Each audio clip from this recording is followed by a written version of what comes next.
Hi guys, so you saw from the disaster in my last film there that I ripped my wing, so it was a nice good rip in the wing. It was about 1 foot long and another bit going across about 6 inches. So really I cannot just put a piece of patch on it and hope for the best with using something like the Storm Shore products, the tough tape, etc., which is what I would normally do with something small.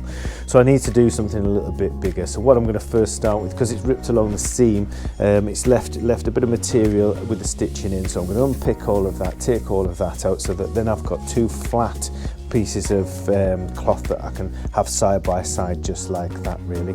And then what I will do is I went and got some sticky tape, which is ripstop tape, PSP Spinnaker repair tape. It's a ripstop tape, it's sticky on one side. You just remove the backing and then you can stick it onto your wing there. It takes about 2 hours to dry properly.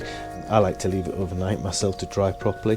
I burnish it on, as I've shown you in previous videos, with the back of a spoon, and also round the edges just to make sure that the edges don't peel up. Tough tape works the same sort of way, but this tough tape is see-through, it's clear, so you don't need to worry about colour matching or anything like that. But the tough tape's only really good for small rips and repairs. What I use though first is I get a piece of tacky tape like this, nice and thick, and I'll put this on the table, and then what I'll do is I'll put the 2 pieces of ripstop on it to make sure that they're aligned correctly before I start putting on the ripstop tape. And I'll put the ripstop tape on one side, and then I'll use the backing off the ripstop to make new templates for the other side, flip the wing over, and I'll stick it on the other side. And then what I'm going to do is I'm going to stitch all the way around that ripstop tape, and I'm going to use a polyester thread and the smallest needle that I can find. I think I've got some size 10 needles, which is a very small needle. If you use a big needle, it'll just punch great big holes all the way down your ripstop, and it will tear at the holes rather than the stitching won't go. Here's a piece I've tested first, so it's good to test a piece. You can see you're going to use a zigzag pattern like that, which most machines will have. I'm only using a domestic machine, but that with the polyester is making such a strong bond, and it'll be the ripstop that gives way before the stitching. It's very unlikely that the stitching is going to give way. The ripstop will rip first.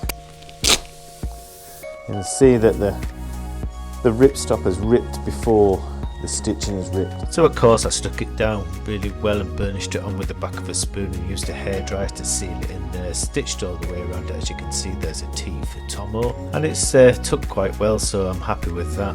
Back on the water. So we're going to head down the beach. I'm going to see the guys today. There is a wind blowing, it is blowing quite strong, 25 plus I think again, somewhere around there, so I should be out in the fall, which is still drying behind me, and we'll see how we go with that. I was well impressed the other day with Mike and how fast he was going on that 1000 centimetre square foil, so I thought I'd have a little try myself today. I know I'm not going to get anywhere near his sort of speeds, but it's interesting to see how fast I can get a fluid 1500 foil to go. So let's try that today. I use the GoPro, and the GoPro is really hard workaround to get the data up on the screen. You have to put it on your phone first and then re-download it up to your computer, so it takes a little while to do, but here it is anyway.